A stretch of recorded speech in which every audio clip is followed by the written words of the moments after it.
This time we're joined by Tom Taylor from Rock Auto. Tom, welcome to Goss's Garage. Thanks, Pat. It's great to be here. Right, now, one of the things that I'm seeing in my repair shop, a lot more cars with turbos on them. And I'm sure you're seeing that in the parts replacement end of it too. Right. The car manufacturers are getting more power from smaller engines by adding a turbo or even multiple turbos.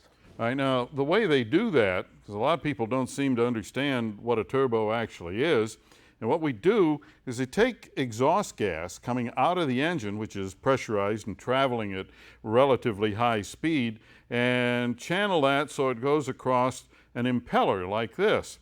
Well, the impeller is attached to a shaft that goes through the center of the turbo, and on the other end, on the intake end, is a second impeller.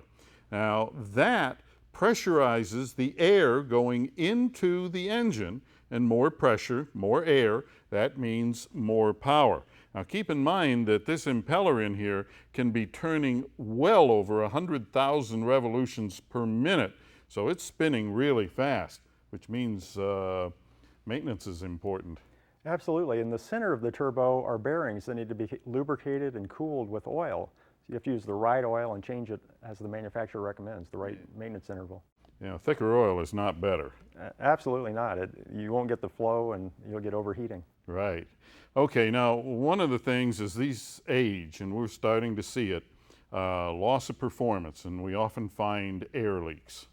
Yes, there's hoses in the system, and it may look like a radiator hose, but don't use a scrap or radiator hose. Over time, the original hoses deteriorate due to oil and heat and pressure, and the replacement hoses are special hoses designed to resist the oil, to contain the air, special fittings. This hose has a fluoroelastomer liner to resist the oil. It has special clamps to apply pressure evenly so you don't get overly tight spots or gaps. There's a silicone coating to protect it even further. A lot of engineering goes into these. Yeah, and that's an interesting thing because this is an aftermarket part and it's redesigned to improve over the original. Right. The parts suppliers look at what failed and they come up with a better solution and just the part that failed, so you don't need to replace an entire expensive assembly. Yeah, I've seen this hose and I've seen it with plastic parts attached to it and so on as a complete assembly, and this has got to be more economical. Right, it'll last longer and cost less. Okay, Tom, thank you.